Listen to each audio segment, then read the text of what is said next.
Halo semuanya, pada video kali ini kita akan membahas terkait tata cara dan perhitungan PPh pasal 21 atau 26 yang berkaitan dengan bukan pegawai, peserta kegiatan, dan status pegawai luar negeri.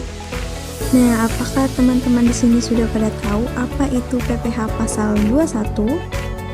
Nah, PPh pasal 21 ini merupakan pajak penghasilan yang dikenakan oleh wajib pajak orang pribadi sehubungan dengan pekerjaan atau kegiatan lainnya yang berada dalam negeri. Nah, berikut tarifnya. Ada tarif PPh pasal 17 ayat 1, ada tarif efektif harian, dan ada juga tarif efektif bulanan. Nah, berikut pemotong PPh pasal 21 atau 26, yaitu pihak yang memberikan penghasilan kepada wajib pajak orang pribadi. Nah, berikut daftar pemotong PPh pasal 21.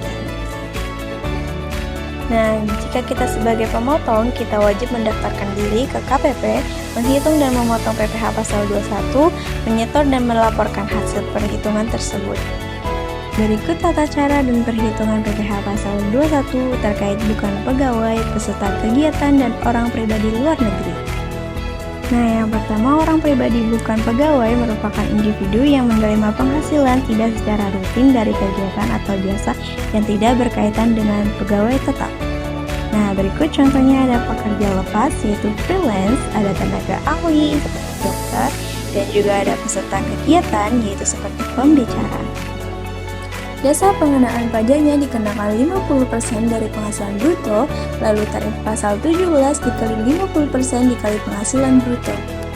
Sebagai contoh, Tuan Tony melakukan penyerahan jasa perbaikan komputer kepada PT Gemini dan menerima imbalan sebesar 7 juta.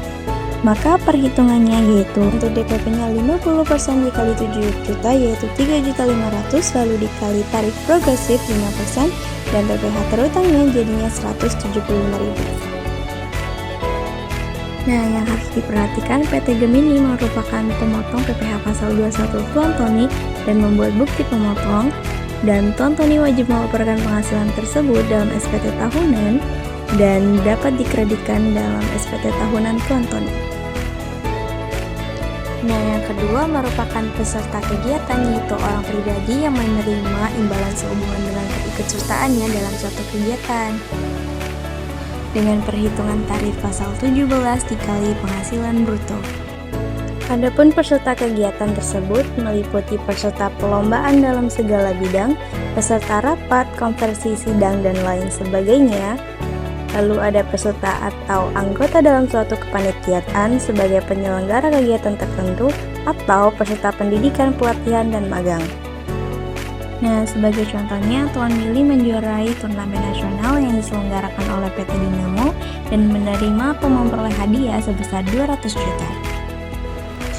Nah, untuk penghasilan brutonya sebesar 200 juta rupiah dengan tarif pemotongannya dengan total 24 juta rupiah. Sebagai catatan, PT Dinamo sebagai pemotong PPh pasal 21 Tuan Willy, dan Tuan Willy wajib melaporkan penghasilan tersebut ke dalam surat pemberitahuan tahunan, lalu dapat digabungkan dalam penghasilan sebagai pegawai tetap masa September. Yang terakhir merupakan subjek pajak luar negeri, yaitu penghasilan yang diterima oleh wajib pajak luar negeri. Dengan rumus perhitungannya yaitu 20% dikali penghasilan bruto atau sesuai P3B. Nah, sebagai contohnya, Tuan Rod merupakan warga negara asing yang tinggal di Indonesia kurang dari 183 hari dan dia menerima uang penghasilan sebesar 40 juta dari PT Primajaya. Nah, berikut perhitungannya, penghasilan bruto sebesar 40 juta dikali 20% yaitu 8 juta. Berikut merupakan kesimpulan penjelasan terkait PPh pasal 21 atau 26.